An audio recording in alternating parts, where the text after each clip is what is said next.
what's up you guys, this is Rob from A Gay Guy Plays, and we are going to be taking a quick look at the new Syndicate weapons. We'll take a look at the stats and some of their cool effects, but for more in-depth guides, we'll go ahead and send those to the rundown. So starting off with the Telos Boltace, it's actually had its damage shifted from slash into puncture. It's got a higher critical multiplier and a higher critical chance, but only by 5%. So while the 5% critical chance doesn't really do much on its own, the boost to the critical multiplier works with Maiming Strike, which I think is the slide mod that has a 90% chance to crit. It's also got an increased attack speed, which is very nice, because I always kind of felt like the Telos Boltace was a bit slow. Now as for its special effect, when you are wielding it, you're going to get increased mobility, which definitely helps because I always kind of felt like the weapon range on this one was a bit low. And its spinning attacks actually emit an AoE, which is pretty damn cool. Now in shocking news, the Synoid Heliocor is actually less effective than its original counterpart. It's lost 20 points of base damage, it's lost 15% of its critical chance, but it has gained 17.5% status. Huzzah! Rejoice people, isn't that amazing?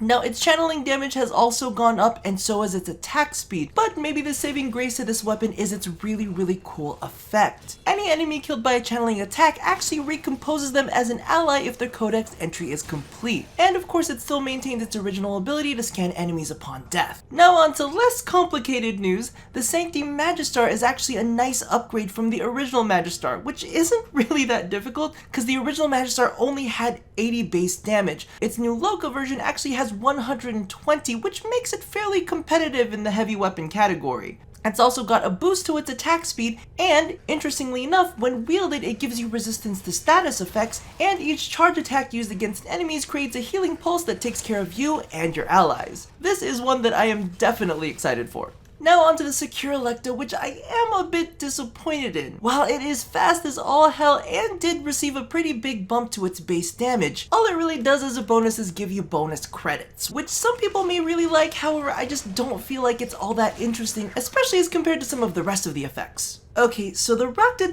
Dagger is definitely one that I'm gonna have to play around with a little bit. It got a boost to its base damage and a boost to its attack speed, but the thing that makes it really interesting is the fact that it doesn't just reduce your detection radius, but it also restores shields and overshields every time you strike an irradiated target. This one is definitely gonna require some playtesting. Now last but not least, the Vaykor Sydon is actually really interesting. It's got a boost to its base damage, a 5% crit chance boost, which actually puts it in the body count and blood rush range, an attack speed boost, and each time you block, it charges up a radial blind that will be unleashed when the block is released. Now this is fucking cool. You should feel bad for yourself, parent sequence. You got a boring one. Ugh.